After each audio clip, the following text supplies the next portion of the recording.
Hello everyone. आज इस lecture में अपन जो टॉपिक स्टार्ट करने जा रहे हैं वो है केमिकल काइनेटिक्स। तो हेडिंग डालिएगा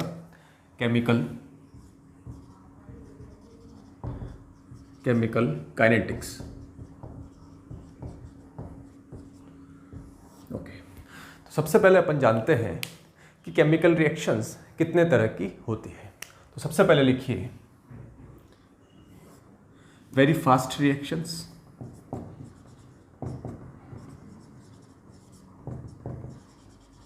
very slow reactions,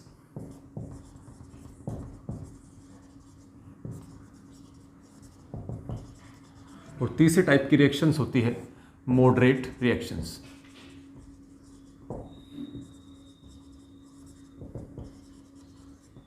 okay, very fast reactions वो रिएक्शंस होती है जो बहुत स्पीडली होती है, जैसे कि 10⁻⁻16 से 10⁻⁻14 सेकंड्स के अंदर ही कंप्लीट हो जाती है।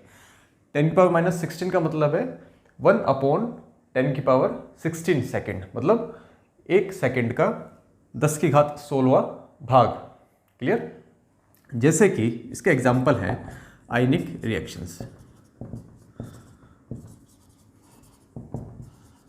For example silver nitrate plus sodium chloride, ये आपस में रिएक्शन करके बनाएंगे silver chloride plus sodium nitrate. इस तरह की रिएक्शंस जो आयनिक रिएक्शंस है बहुत तेज़ी से होती है, इनको बहुत कम समय के अंदर फ्रैक्शन ऑफ सेकंड्स के अंदर कंप्लीट हो जाती है, तो इनकी स्टडी अपन नहीं कर सकते। दूसरे टाइप की रिएक्शंस है very slow reactions. For example rusting of iron, iron पर जंग लगना, लोहे पर जंग लगना, या जैसे कि कैटलिस्ट की एब्सेंस के अंदर हाइड्रोजन और ऑक्सीजन से मिलकर वाटर का बनना। क्लियर? इस तरह की रिएक्शंस जिनको महीनों या वर्षों लग जाते हैं, इस तरह की रिएक्शंस को भी स्टडी करना फिजिबल नहीं होता है। तीसरे टाइप की रिएक्शंस हैं मॉडरेट रिएक्शंस। क्लियर? जैसे कि ऑक्सीडेशन रिडक्शन रिएक्शंस। इस तरह के रिएक्शंस जिनको कंप्लीट होने में वेरी फास्ट रिएक्शंस और वेरी स्लो रिएक्शंस से बीच का टाइम लगता है, इस तरह की रिएक्शंस अपन केमिकल काइनेटिक्स के अंदर स्टडी करते हैं। ओके, केमिकल रिएक्शंस या मैं बोल दूं केमिकल काइनेटिक्स होती क्या है। तो केमिकल काइनेटिक्स की डेफिनेशन इसके नाम से ही निकल के आती है बाहर। देखिएगा, केमिकल एंड काइनेटिक्स। केमिकल का मतलब है केमिकल रिएक्शंस, केमिकल का मतलब है केमिकल रिएक्शंस। क्लियर? और काइनेटिक्स का क्या मतलब है,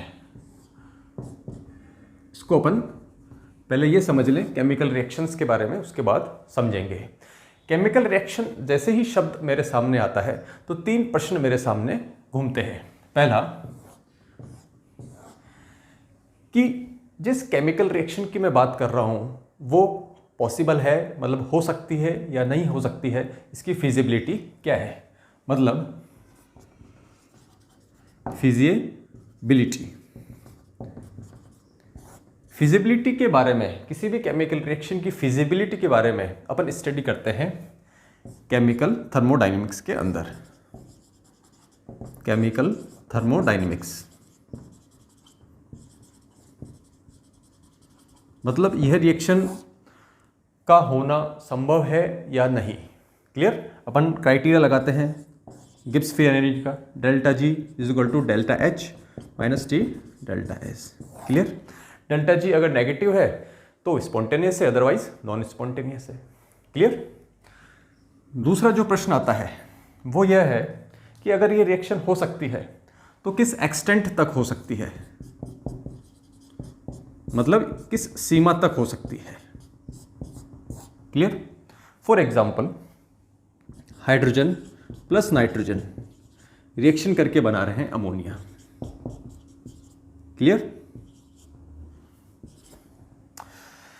हाइड्रोजन के 3 मोल नाइट्रोजन के 1 मोल से रिएक्शन करके 2 मोल अमोनिया के बनाएंगे।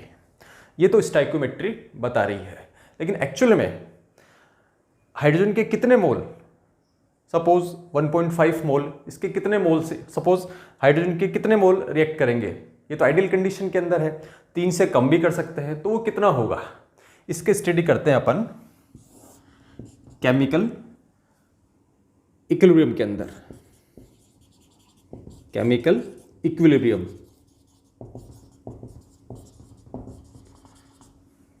और यहीं पर अपन लॉ ऑफ मास एक्शन की बात करते हैं। Law of mass action, clear. तीसरा प्रश्न है, गिवन रिएक्शन पॉसिबल भी है, उसको आपका एक्सटेंट भी पता लग गया है, तो ये रिएक्शन किस रेट से हो रही है, उसका रेट क्या है, इस रेट की स्टडी अपन केमिकल काइनेटिक्स के अंदर करते हैं। काइनेटिक्स का मतलब है कि जो गिवन रिएक्शन है उसकी रेट क्या है, rate of reaction, clear.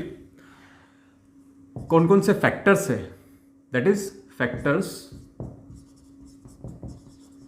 Affecting rate of reaction,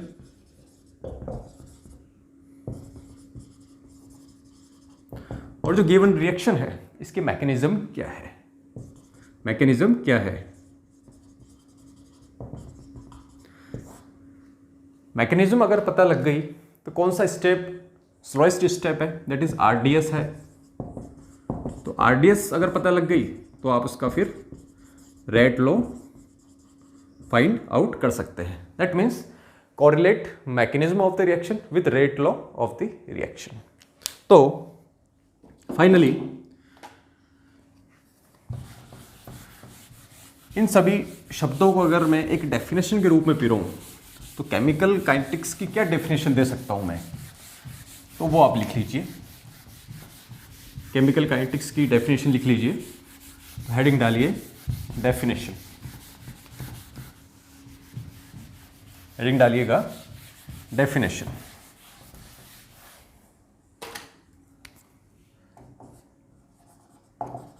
definition, branch of physical sciences, branch of, या ये लिख दूं branch of physical chemistry,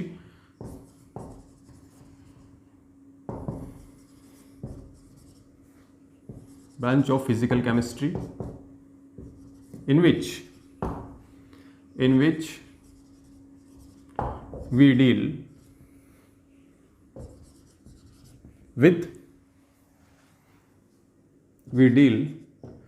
with rate of reaction,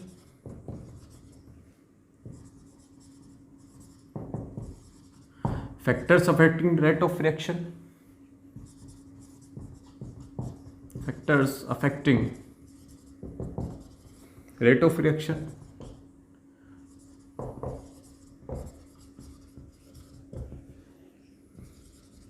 and correlate mechanism of the reaction,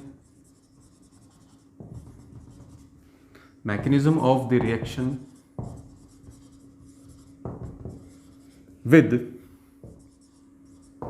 rate law of the reaction,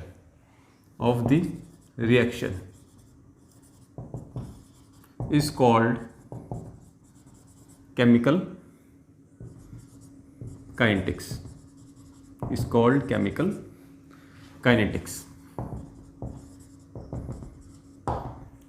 clear. अब अपन ये समझते हैं कि rate of reaction होती क्या है। Rate of reaction,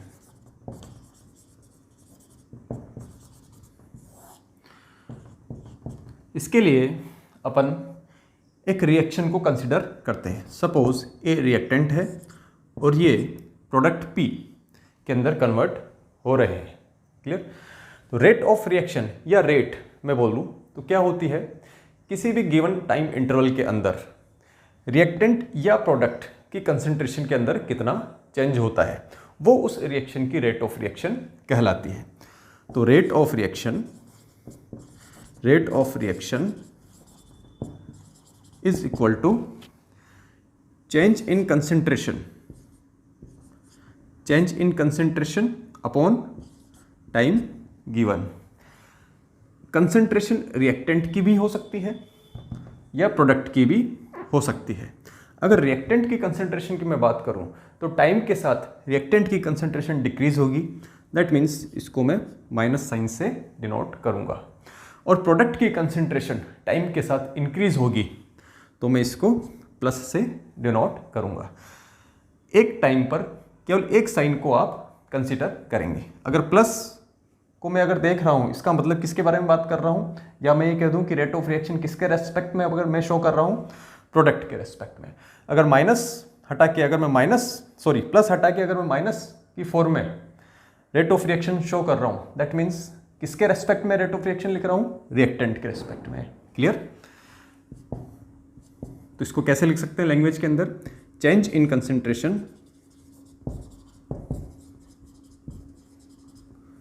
concentration of reactant और product upon time given. Clear? बात समझ में आई? ओके। अब बात करते हैं अपन किसी केमिकल रिएक्शन के रिएक्टेंट और प्रोडक्ट्स की कंसंट्रेशन टाइम के साथ किस तरह से चेंज होती है। इसको अपन ग्राफ से किस तरह से एक्सप्रेस करेंगे, आइए इसको देखते हैं। इसको अपन जिस ग्राफ से रिप्रेजेंट कर सकते हैं उसको देखिए आप, एक्स एक्सिस, वाई एक्सिस। इधर ले लेते हैं अपन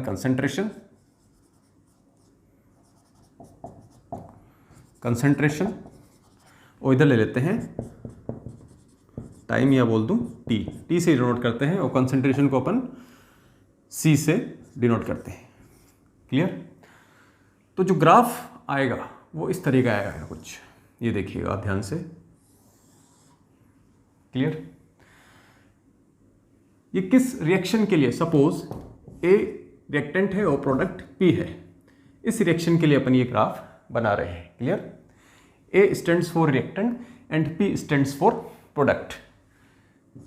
ए की कंसंट्रेशन है ये, और ये जो इंक्रीज हो रही है वो कंसंट्रेशन किसकी है, मैं इसको इस तरफ लिख सकता हूं, ए और ये पी की कंसंट्रेशन।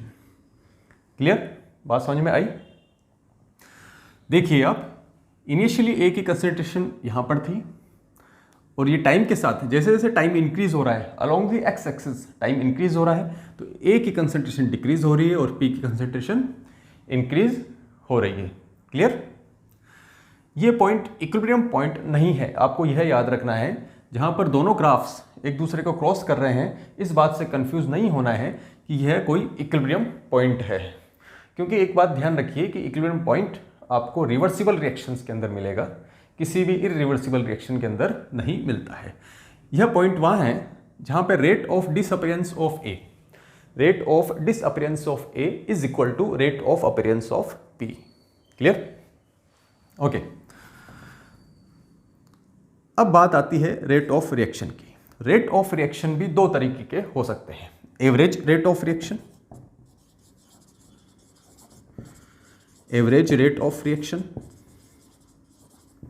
ध्यान से समझिएगा, average rate of reaction. Suppose मैं आपको टाइम इंटरवल दे दूं कि इस time interval that is T1 से इस टाइम इंटरवल T2 के बीच आपको इस रिएक्शन की रेट ऑफ रिएक्शन बतानी है। देखिएगा आप, इससे पहले एक चीज समझिए कि सपोज टाइम यहां से यहां तक के लिए मैं कैलकुलेट कर रहा हूं रेट ऑफ रिएक्शन।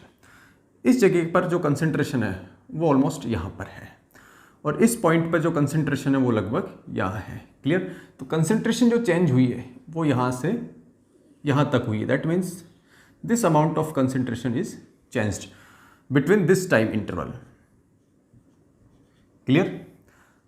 अगर इधर देखूं मैं तो ध्यान से देखिएगा, ये वाला टाइम इंटरवल और ये वाला टाइम इंटरवल लगभग बराबर है। यहां देखिए आप, क्लियर?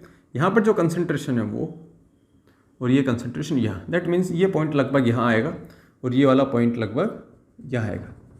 तो आप देख सकते हैं इनिशियली जब रिएक्टेंट की कंसंट्रेशन डिक्रीज हो रही है और प्रोडक्ट की कंसंट्रेशन बन रही है, ये टाइम इंटरवल, कौन सा टाइम इंटरवल ज़्यादा है, सॉरी कौन सा कंसंट्रेशन चेंज का इंटरवल ज़्यादा है?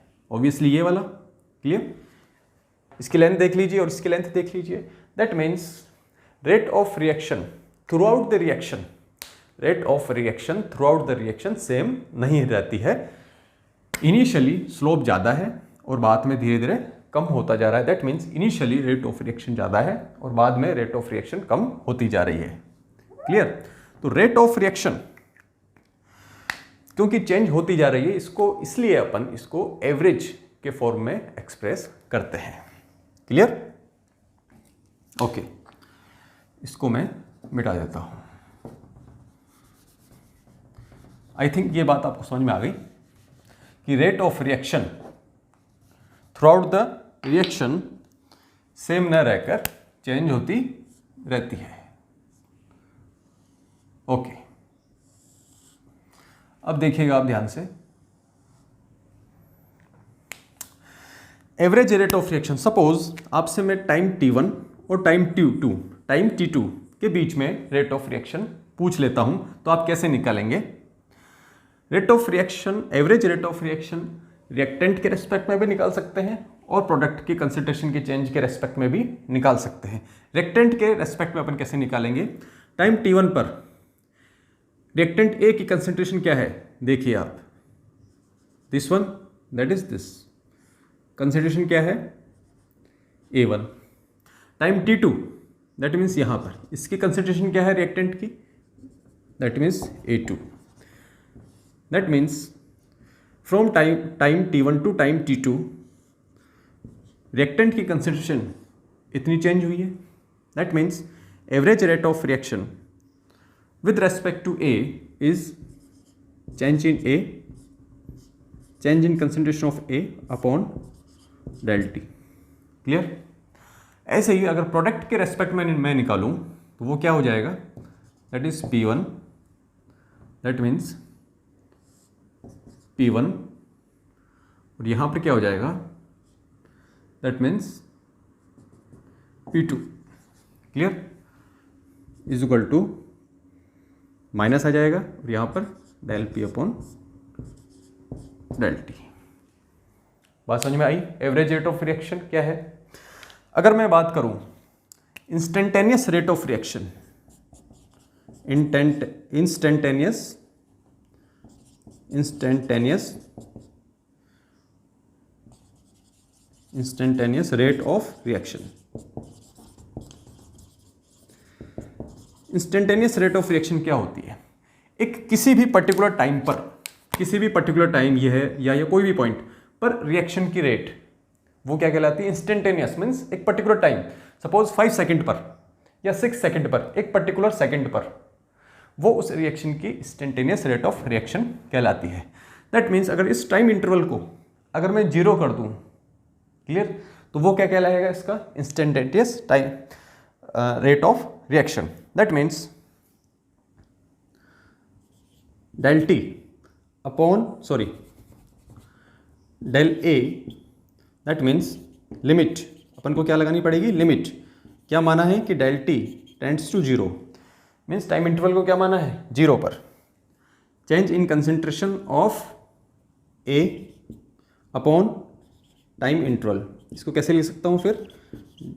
Small d upon dt। ये क्या कहलाएगा? Instantaneous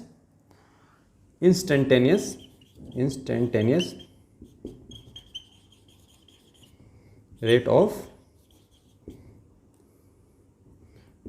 reaction. क्लियर?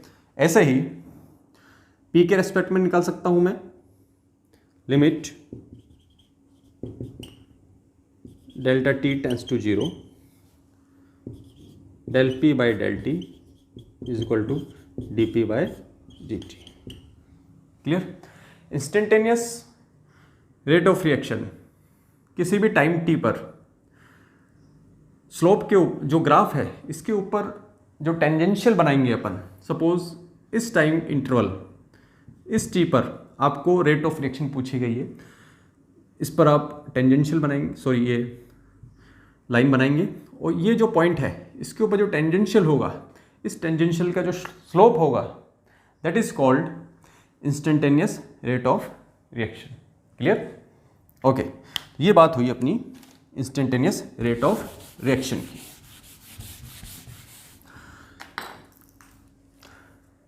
तो इस लेक्चर में आपको समझ में आ गया कि रेट ऑफ रिएक्शंस क्या होती है, इंस्टेंटेनियस रेट ऑफ रिएक्शंस क्या होती है, केमिकल काइनेटिक्स की डेफिनेशन क्या होती है, केमिकल रिएक्शंस के कितने टाइप होते हैं। क्लियर? नेक्स्ट लेक्चर के अंदर अपन रेट ऑफ रिएक्शंस की यूनिट्स के बारे में और एक किसी केमिकल रिएक्शन की रेट ऑफ रिएक्शन किस तरह से लिखी जाती है, उसको किस तरह से एक्सप्रेस किया जाता है, वो सीखेंगे। Thank you.